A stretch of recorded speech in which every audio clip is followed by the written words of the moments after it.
오늘 오전에는 우리 주님이 우리에게 필요한 이유 세 가지에 대해서 상고해 보겠습니다. 사람이 사는데 필요한 것이 굉장히 많죠. 기본적으로 의식주라고 우리가 학교에서 배웠습니다. 입으로 먹을 음식, 그리고 살 집이 필요합니다.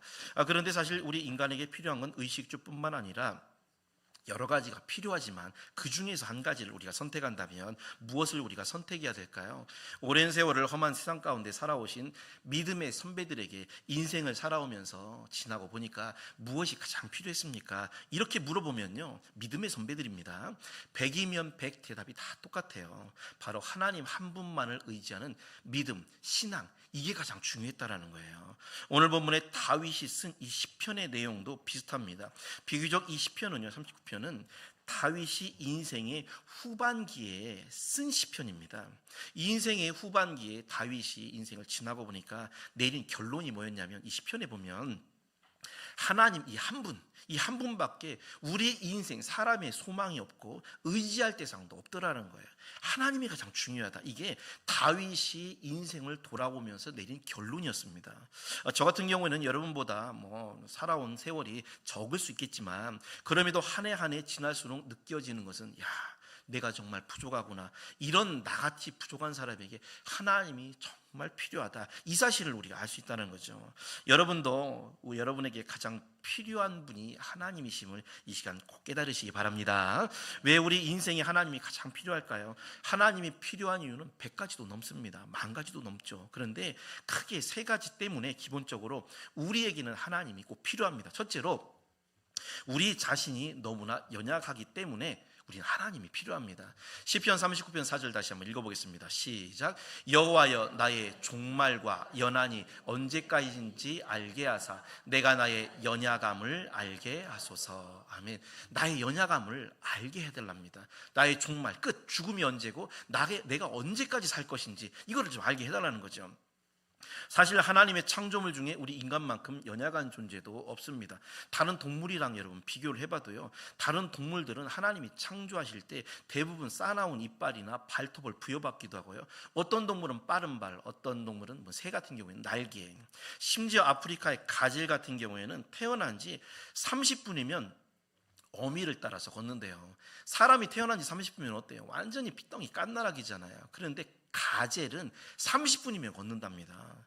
웬만한 동물을 보세요. 아무리 날씨가 추워도 밖에서 얼어 죽는 동물 별로 없습니다. 거의 없죠. 왜냐하면 하나님이 그 동물들에게는 기본적으로 천연 이불을 다 덮여주셨기 때문이에요.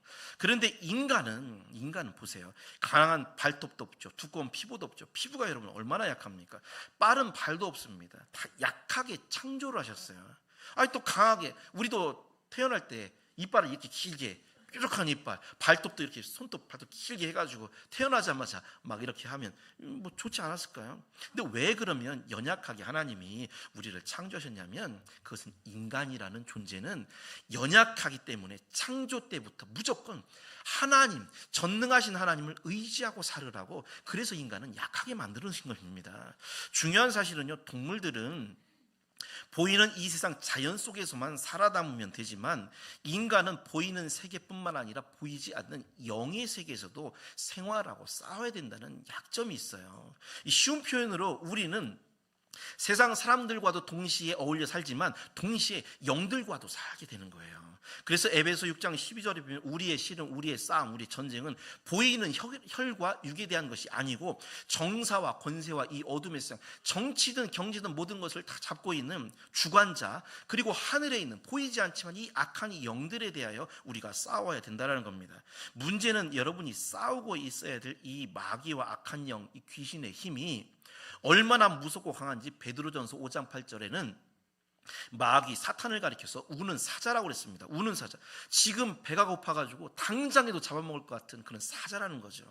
여러분, 사자가 얼마나 강해요? 사자의 무는 이 치악력이죠. 멧돼지의 두개골을 한 번에 부러뜨릴 수가 있답니다. 이 물어가지고. 사자의 발톱이 10cm인데 10cm 정도 나오는데, 두꺼운 가죽 뼈를요 뚫고 들어가는 칼이랑 비슷하대요. 칼.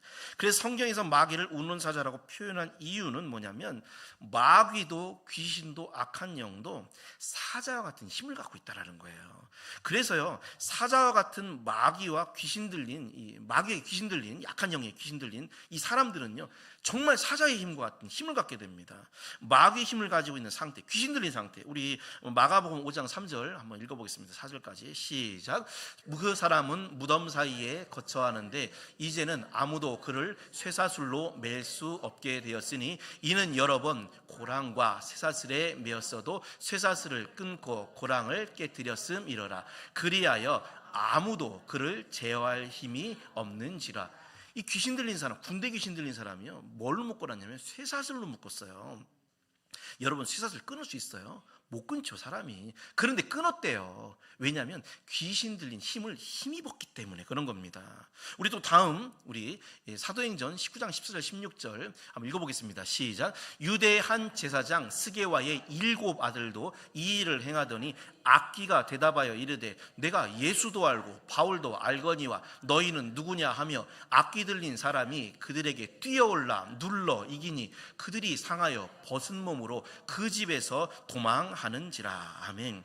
7명이 지금 귀신 들린 한 사람 못 이겨요. 7명인데 한 사람을 못 이겼답니다. 왜냐하면 악기는 그렇게 힘이 사자와 같은 힘을 갖고 있기 때문입니다. 예전에 어떤 목사님 교회에 한 노인이 아주 센 귀신에 들렸답니다. 이분이 평소에는요 얌전한데 귀신이 이제 그 속에서 한번 발작을 할 때가 때때로 이제 발작을 하면 그 힘이 얼마나 강한지, 노인인데도 젊은 남자를 한 손으로 내동댕이 칠 정도로 힘이 세다고 그래요.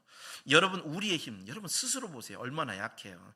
절대 우리 혼자의 힘으로는 이 사자의 힘을 가진 마귀를 이길 사람은 이 세상에 아무도 없습니다.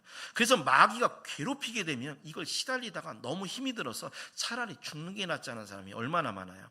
얼마 전에 유명한 개그우먼 여자분이, 저는 이제 모르는 분인데, 신내림을 받고 무당이 되었다 기사가 있더라고요. 이제 목회자니까 저 사람 하나님 믿으면 좋을 텐데 이런 마음으로 이제 제가 읽어봐요. 근데 귀신이 왜 무당이 됐을까요? 신내림을 받고. 그 귀신의 힘을 못 이기니까 결국 받아들이고 그냥 섬기는 거예요. 그러면 우리는 악한 마귀의 영, 이 사자의 힘을 가진 이 영을 어떻게 이길 수 있을까요? 우리 다 같이 요한복음 1장 12절 말씀, 너무 유명한 말씀이죠. 한번 읽어보겠습니다. 시작. 영접하는 자, 곧 그 이름을 믿는 자들에게는 하나님의 자녀가 되는 권세를 주셨으니. 아멘. 여러분은 예수님의 이름을 믿습니까? 여러분 믿죠. 그럼 우리 권세를 받았대요.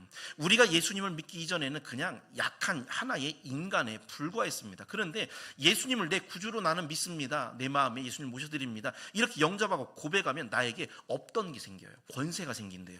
어떤 권세냐면 마가복음 16장 17절에 믿는 자들에는 이런 표적이 따르리니 곧 그들이 내 이름으로 귀신을 쫓아내며, 귀신을 쫓아내는 권세, 사자와 같지만 쫓아낼 수 있대요. 자, 예를 들어서 경찰이 제복을 입지 않고 길거리 교통 정리를 하면 힘이 없죠. 지나가는 차를 신호위반해서 세워도 제복을 입지 않았기 때문에 이 차는 쓰지를 않습니다.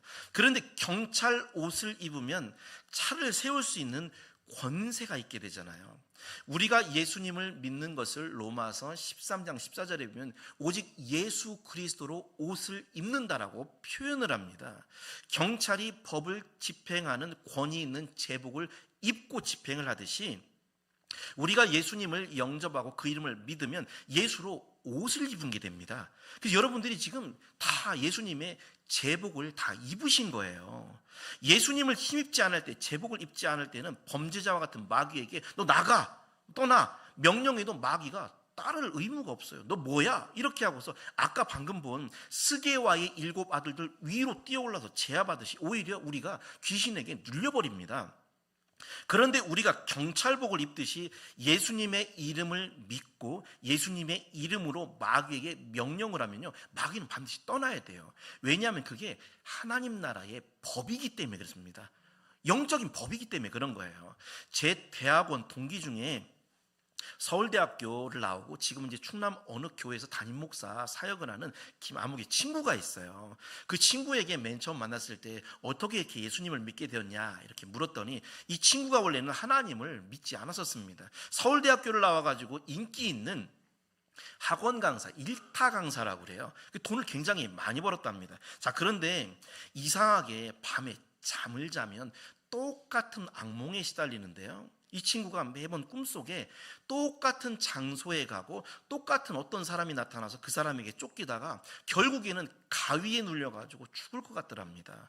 몇 날 며칠을 계속해서 똑같은 꿈, 눈만 감으면 그런 꿈에 들어가는 거예요. 그렇게 계속되는 가위 눌림과 두통 때문에 정말 죽고 싶더래요. 그럴 때 두 종류의 사람들의 말이 있었답니다. 하나는 당신은 지금 그러니까 무당, 신내림을 받아야 된다, 무당이 돼야 된다 하는 분이 한 사람이 있었고요. 또 한 사람은 교회로 가봐라 이렇게 얘기를 하더래요. 그래서 지푸라기 잡는 심정으로 온 가족이 이제 서울대 나오는 게 아들이니까 고쳐야 되니까 무작정 이제 교회를 가서 알지도 못하는 하나님을 붙잡고 하나님 저 좀 살려주세요. 저 밤마다 가위에 눌려가지고 잠을 못 잡니다. 그러자 갔던 교회의 목사님이 두 가지를 알려주더래요. 하나는 자기 전에 먼저 기도하십시오. 나를 지켜달라고. 그리고 또 하나는 성경을 들으면서 자세요. 이렇게 하더라는 거예요. 그래서 자기 전에 기도하고 성경을 들으면서 잤는데 그러다가 이 친구가 하나님을 만나게 됩니다. 그리고 어느 순간에 보니까 가위 눌림이 다시는 없어지고 싹 사라져 버렸대요. 그리고 은혜 받고 신학 공부를 해서 지금은 목회자가 된 제 친구가 있습니다. 여러분, 우리가 하나님이 없을 때는 연약하기 그지없는 사람입니다. 사자와 같은 마귀 귀신에게 속수무책으로 당할 수밖에 없어요. 그러나 권세 있는 하나님의 아들 예수 그리스도를 영접하고 그 이름을 믿으면 사자와 같은 마귀라도 우리를 해칠 수가 없고 이길 수가 없다는 겁니다. 그래서 우리에게는 하나님이 필요하고 그 아들 예수님이 필요한 것입니다. 우리 성도님들, 우리들은 약하나 예수 권세 많도다. 이 찬송의 가사와 같이 여러분 예수님을 믿음으로 예수님의 권세를 힘입으시고 마귀의 모든 역사를 다 이기는 승리하는 여러분이 되시기를 주님의 이름으로 축원합니다. 두 번째, 우리가 예수님 하나님이 필요한 이유는 우리는 죄인이기 때문에 주님이 필요합니다. 로마서 3장 23절 말씀 한번 다시 읽어보겠습니다. 시작. 모든 사람이 죄를 범하였음에 하나님의 영광에 이르지 못하더니. 아멘. 자, 사도 바울은요 훌륭한 사도잖아요. 그런데 하나님께 더욱더 가까이 가면 갈수록, 그러니까 우리로 말하면 신앙과 믿음이 더 깊어지면 깊어질수록 내가 큰 죄인이구나를 깨닫게 됩니다. 디모데전서 1장 15절에 보면 사도 바울이 내가 죄인 중에 괴수라라고 고백을 하죠. 죄인도 나쁜 건데 죄인 중에서도 가장 나쁜 괴수랍니다. 그 옛날에 이사야 선지자, 나름대로 이스라엘을 대표하는 선지자였고 그 당시 타락한 시대의 이사야는 나름대로 하나님을 잘 믿는 깨끗하게 산 사람이었어요. 그런데 이 이사야가 이사야 6장에 보면 하나님 보좌에 가서 환상 중에 보게 됩니다. 그리고 하는 말이 그때 내가 말하되 화로다 나여 망하게 되었도다. 나는 입술이 부정한 사람이요, 나는 입술이 부정해서 내가 망하게 되었다. 자기가 죄인이기 때문에 망하게 됐다는 겁니다. 그러면 왜 그 거룩했던 사도 바울도 위대한 선지자 이사야도 왜 자신이 그렇게 죄가 많다라고 고백했을까요? 그 이유는 거룩하신 하나님께 가까이 가면 갈수록 자기의 죄가 더 많이 드러나고 보이기 때문입니다. 그래서 여러분, 우리가 정말로 믿음이 깊어지잖아요. 신앙이 깊어지고 그럴 때 생기는 게 뭐냐면 겸손이에요. 겸손. 왜냐하면 하나님께 가까이 갈수록 내 신앙이 깊어질수록 나의 허물이 더 많이 보이고 나의 죄가 더 많이 보이기 때문에 내가 부족하구나를 알고 겸손해질 수밖에 없다라는 겁니다. 어두운 동굴 안에 여러분 들어가 보세요. 우리 얼굴에 검댕이가 묻어도 묻은 것이 표시가 나지를 않습니다. 근데 밝은 대낮에 태양 앞에 가면 어때요? 우리 얼굴에 모든 잡티, 주름 다 보이게 되죠. 태양 앞에서도 우리의 모든 게 드러나게 되는데 참 빛의 근원이 되신 태양과는 비교할 수 없는 참빛 앞에, 우리 하나님 앞에 우리가 나가게 되면 우리의 작은 실수, 우리의 작은 잘못도 훤히 보일 수밖에 없다라는 것입니다. 우리 사도 바울의 고백 로마서 7장 9절 말씀 우리 다 같이 한번 읽어보겠습니다. 시작. 전에 법을 깨닫지 못할 때에는 내가 살았더니 계명이 이름에 죄는 살아나고 나는 죽었도다. 하나님을 모르고 하나님의 법을 모를 때는 자기가 죄인인지를 몰랐어요. 근데 하나님의 법을 알고 보니까 자기가 하던 모든 일이 다 죄구나, 그래 내가 죽는구나, 이걸 알았다는 겁니다. 어떤 사람이 얼굴에 희미한 반점이 생겼습니다. 자꾸 가려워서 큰 병원에 갔더니 의사가 하는 말이 피부암이래요. 수술하지 않으면 온몸이 퍼져 죽는답니다. 자, 이 사람이 의사에게 가지 않을 때에는 이게 반점이 암인 줄을 몰랐습니다. 그런데 의사한테 가니까 그 진단이 나오잖아요. 마찬가지로 우리가 하나님을 믿기 전에 죄로 여기지 않았던 일들이 굉장히 많습니다. 하나님을 안 믿는 거, 나는 착하게 살았기 때문에 하나님 안 믿어도 괜찮아, 이렇게 생각하는 사람들이 있잖아요. 그런데 에레미야 2장 19절에는 분명히 하나님을 안 믿는 그 자체가 죄라고 했죠. 그 죄죠. 주일날에 예배를 빠지는 것, 때로는 마음속으로 나쁜 생각을 하는 것도, 이게 하나님을 믿기 전에는 죄인지 몰랐습니다. 그런데 우리의 의원이 되시는 예수님 앞에 나오면 이 모든 것이 지옥에 빠져 죽는 무서운 죄다, 이것을 우리가 알게 되는 거죠. 그래서 사람은 아무리 깨끗한 척을 해도 누구나 그 속에 죄가 다 가라앉아 있기 마련입니다. 성결교의 위대한 부흥사였던 이성복 목사님 설교 중에 유명한 구정물 이야기가 있습니다. 우리의 숨겨진 죄를 구정물에 이렇게 비유하셨는데요. 여러분, 구정물 정말 더럽죠. 구정물 더럽잖아요. 그런데 이 구정물이라는 게 가만히 하루를 놔두면 신기하게 더러운 건 다 밑으로 가라앉고요, 위에 뭐가 있냐면 맑은 물이 있습니다. 맑은 물만 보여요. 근데 그 물이 깨끗한 물인가요? 목마르다고 그 맑은 물 먹겠어요? 안 그렇죠. 알고 보면 그 속 그 밑에는 온갖 더러운 것들이 잔뜩 합니다. 겉으로 위에만 깨끗한 거죠. 여러분은 하루에 몇 번씩 죄를 짓고 산다고 생각하세요? 무심코 지나가서 그렇지 우리는 하루에도 수많은 죄를 짓고 살죠. 물론 이제 불신자보다 우리 믿는 자는 조금은 덜하긴 할 겁니다. 자, 예를 들어서 하루에 10번씩 우리가 죄를 짓는다고 가정을 하면, 뭐 거짓말, 나쁜 생각, 누굴 미워하는 것, 이거 다 죄잖아요. 사람이 예를 들어 평균 90년을 산다고, 지금 100세 시대이긴 하지만 90년을 산다고 가정을 하고 따져보니까 한 사람이 하루에 10번지면 일생 동안 죄 짓는 횟수가 무려 32만 8,500번이라고 합니다. 32만 번 이상, 8,000번, 32만 8,500번 이 지은 죄를 우리가 기억하기도 셀 수도 없죠. 그 죄를 어떻게 없애겠어요? 나름대로 그때 무슨 죄를 지었으니까 내가 회개하면 없어지죠, 당연히. 그런데 만약에 32만 8,500번 죄 중에 기억하지 못하고 회개하지 못한 죄는 어떻게 할까요? 그 한 가지 기억하지 못한 죄 때문에 우리는 천국에 가지 못하게 됩니다. 우리는 기억할 수도 없고 그 무슨 방법으로 그 많은 죄를 씻겠어요? 그 죄의 값은 사망이라 그랬듯이 둘째 사망인 지옥에 우리는 들어가야 됩니다. 그런데 방법은 딱 하나가 있어요. 누군가가 나의 지은 이 모든 죄의 값을 대신 치러준다면 우리는 지옥에 가지 않고 천국에 가게 됩니다. 그게 누구냐면 바로 십자가에 피 흘려 돌아가신 예수님임을 믿으시길 바랍니다. 그래서 우리가 이제 고난주간에 내일부터 들어가는데, 십자가의 예수님에 대한 감사와 감격이 항상 기본으로 우리의 심령에 항상 있어야 되는 거예요. 내일부터 고난주간이 시작되는데 혹여라도 우리 가운데 예수님의 십자가의 말씀을 듣고도 마음에 전혀 감동이 없다면 이것은 나의 신앙에 문제가 있다는 증거입니다. 내 신앙을 점검하셔야 돼요. 십자가의 감동과 감사가 없다라는 건 이건 기본적으로 내가 나의 죄를 죄로 중하게 여기지 않는다라는 것입니다. 설교의 황태자라고 불리웠던 스펄전 목사님이 어느 날 이 성경을 읽는데 예수님의 십자가에 죽으신 내용의 그 성경 구절을 읽고 있었습니다. 그런데 갑자기 스펄전 목사님이 눈물을 막 흘리시더래요. 옆에 있는 사람이 물었습니다. 목사님, 왜 눈물을 흘리십니까? 그러자 목사님이 대답했습니다. 예수님의 십자가의 고난의 말씀을 지금 읽는데 아무 반응이 없는 나 자신을 보면서 너무 안타까워서 울고 있습니다.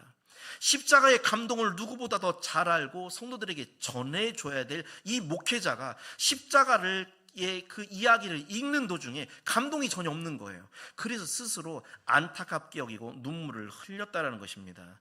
여러분은 십자가를 볼 때 감동이 있으십니까? 십자가를 볼 때 감동이 있고 감사가 있는 그런 신앙을 꼭 가지시기를 바랍니다. 만약에 우리 가운데 스펄전 목사님이 말했듯이 십자가에 대한 말씀을 듣고 찬송을 듣고 그래도 감동이 없다면 돌처럼 굳어져가는 내 마음을 보면서 탄식해야 됩니다. 그리고 십자가를 묵상할 때마다, 십자가의 주님을 생각할 때마다 주체할 수 없는 성령의 감동이 내 마음에 풍성하게 해주옵소서, 이렇게 기도하셔야 됩니다.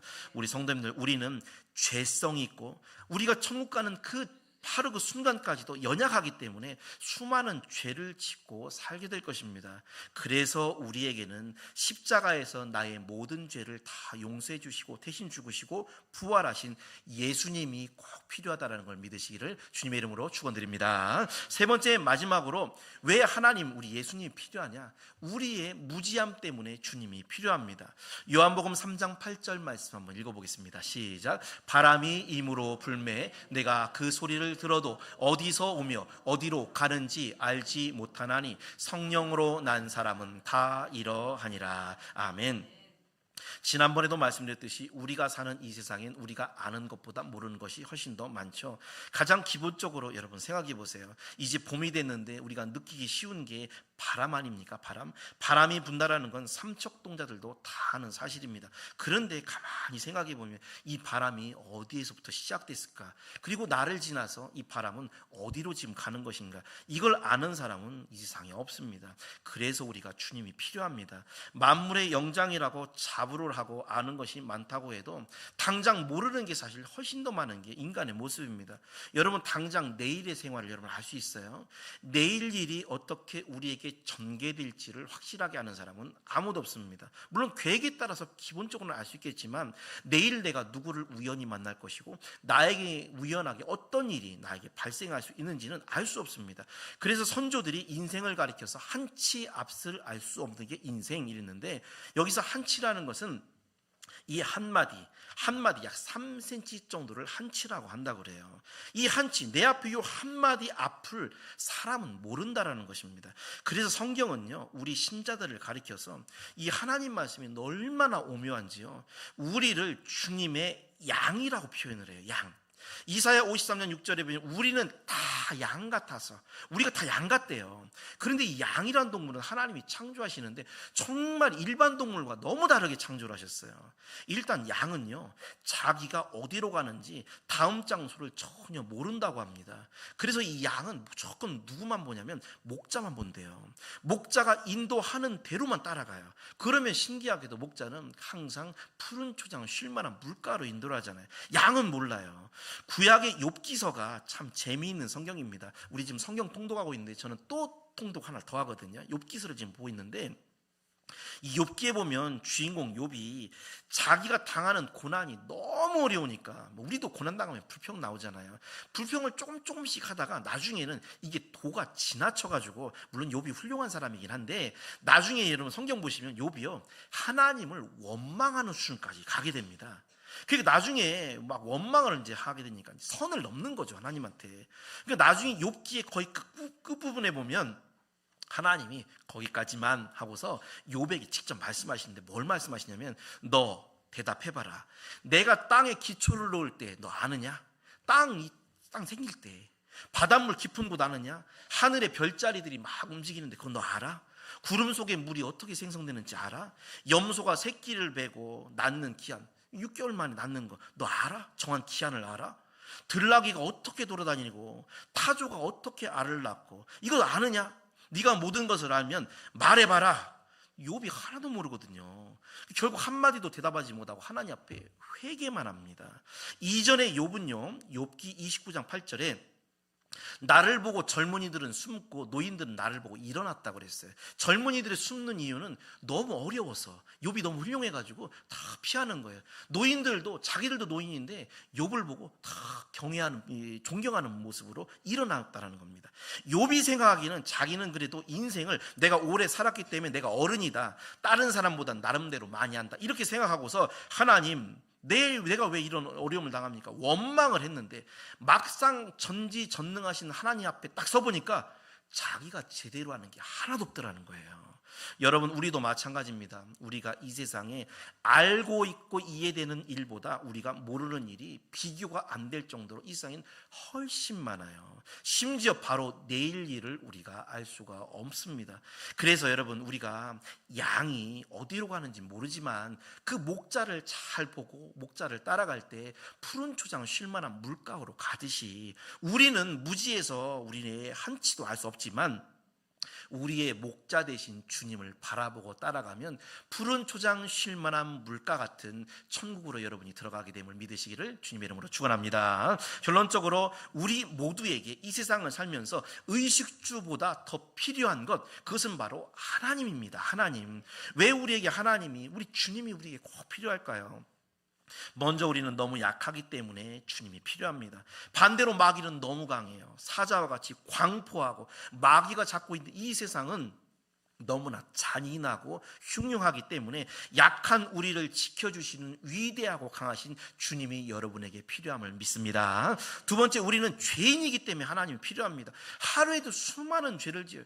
10번이면은요 덜 짓는 거예요. 죄 적게 짓는 겁니다. 10번 이상 짓죠. 이 많은 죄 32만 5,800번 8,500번, 이 죄를 기억도 못하고 씻을 수가 없어요. 오직 예수님의 십자가의 고난의 희생, 흘리신 보혈만이 나의 죄를 씻는 줄 믿습니다. 마지막으로 우리는 인생에 대해서 아는 것보다 모르는 게 훨씬 더 많기 때문에 모든 것을 아시는 주님, 그 주님을 바라보면서 그저 우리를 매일매일 한 걸음 한 걸음씩 인도하시는 그 주님이 우리에게는 필요한 것입니다. 우리 성도님들, 이 시간 하나님께 고백하시기를, 주님, 나는 내 인생 살아가는 동안 주님이 꼭 필요합니다. 여러분 간절히 기도하심으로 여러분의 모든 삶, 우리의 모든 여정이 끝나는 그 순간에 여러분의 마지막이 푸른 초장 쉴 만한 물과 같은 천국이 여러분의 최종 종착역이 되시기를 주님의 이름으로 축원드립니다.